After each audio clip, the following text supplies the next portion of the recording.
Et on va tout de suite retrouver dans la bande de Gaza le journaliste Rami Aboujamous. Rami, bonsoir. Les perspectives de trêve semblent s'éloigner de nouveau ce soir.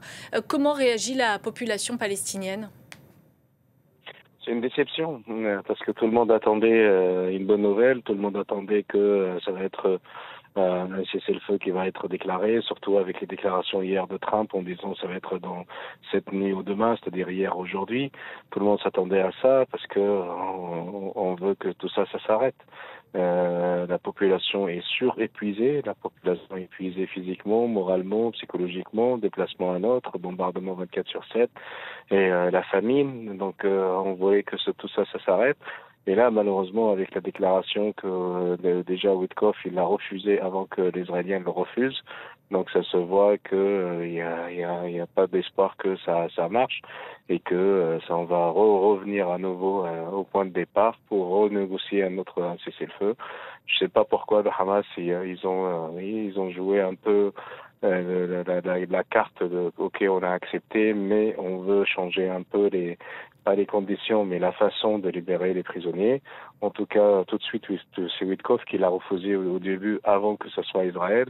Donc, c'est même pas un intermédiaire, c'est lui-même qui veut pas que ça reprenne. Il faut que le cessez-le-feu ou bien l'initiative se prenne telle qu'elle est. Et j'espère que même si on va reprendre à zéro, que ça va pas prendre beaucoup de temps parce que tant que le temps passe, tant que malheureusement la population de Gaza est encerclée dans une petite cage, là l'armée d'occupation ils ont occupé presque 75% de des territoires de Gaza. Et donc tant que le temps n'est pas dans l'intérêt des Palestiniens et surtout pas de Hamas. On verra comment ça va évoluer les choses les jours à venir, mais en tout cas, la population, ils vont dormir avec une déception alors qu'ils attendaient une bonne nouvelle. Et vous l'avez dit, l'offensive israélienne, elle se poursuit dans la bande de Gaza, tandis que la situation humanitaire est toujours aussi dramatique. Quels sont les derniers développements sur place? Mais malheureusement, c'est toujours la famine. Il y a quelques camions qui passent des Nations Unies. Normalement, ils devaient passer 100 camions. Ça passe entre 20 et 50 par jour. C'est pas du tout suffisant. C'est vraiment une goutte dans un océan. Et malheureusement, ces camions, ils sont détournés par la population affamée. Et il y en a quelques clans militaires aussi qui essayent de tourner cette aide humanitaire. Mais en tout cas, pour nous, les Palestiniens de Gaza, on a déjà cette expérience-là. Quand il y a la famine, on a déjà vécu cette famille-là pendant la guerre il y a un an et qu'il y a des aides militaires qui commençaient à entrer petit à petit. Mais le jour, si ça continue de façon constante et régulière, il y aura plus de ce phénomène de pillage ou bien de ternement d'aide humanitaire parce qu'il y aura beaucoup d'aide humanitaire, le marché sera inondé et personne ne pense à détourner ou bien à attaquer les camions d'aide humanitaire. Mais pour le moment, malheureusement, on est toujours dans la famine. Il y a des familles entières qui n'arrivent pas à avoir un plat par jour, malheureusement. Et malheureusement, on parle d'aide humanitaire, mais la situation, c'est pas que manger et boire.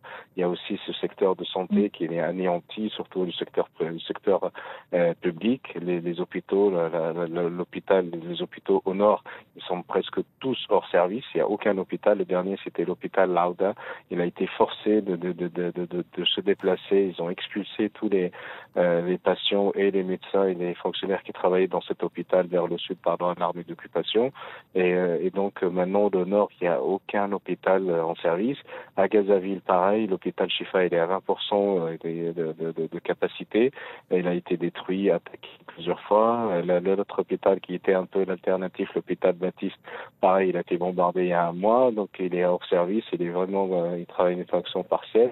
Les hôpitaux de campagne qui est géré par des ONG internationales, malheureusement, ils souffrent de la même façon que les hôpitaux publics, parce que d'habitude, ces hôpitaux, ils ont leur propre coordination pour faire entrer des médicaments ou bien le matériel médical.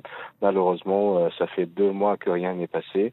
Et les gens, les patients, par exemple, de maladies de cancer ou bien de maladies rénales ou qui font dialyse, ils sont en train de mourir lentement et silencieusement parce qu'il n'y a pas de moyens. Le seul hôpital qui gère les maladies de cancer, c'était l'hôpital turc. Il a été bombardé, et même pas bombardé, il a été détruit et dans le secteur de Netzarim. Et l'alternative, c'était l'hôpital européen. Et l'hôpital européen, il a Merci. été bombardé il y a 3 semaines. Donc, malheureusement, ce secteur-là, il est anéanti. Merci beaucoup pour votre témoignage, ami Rabou Jamous.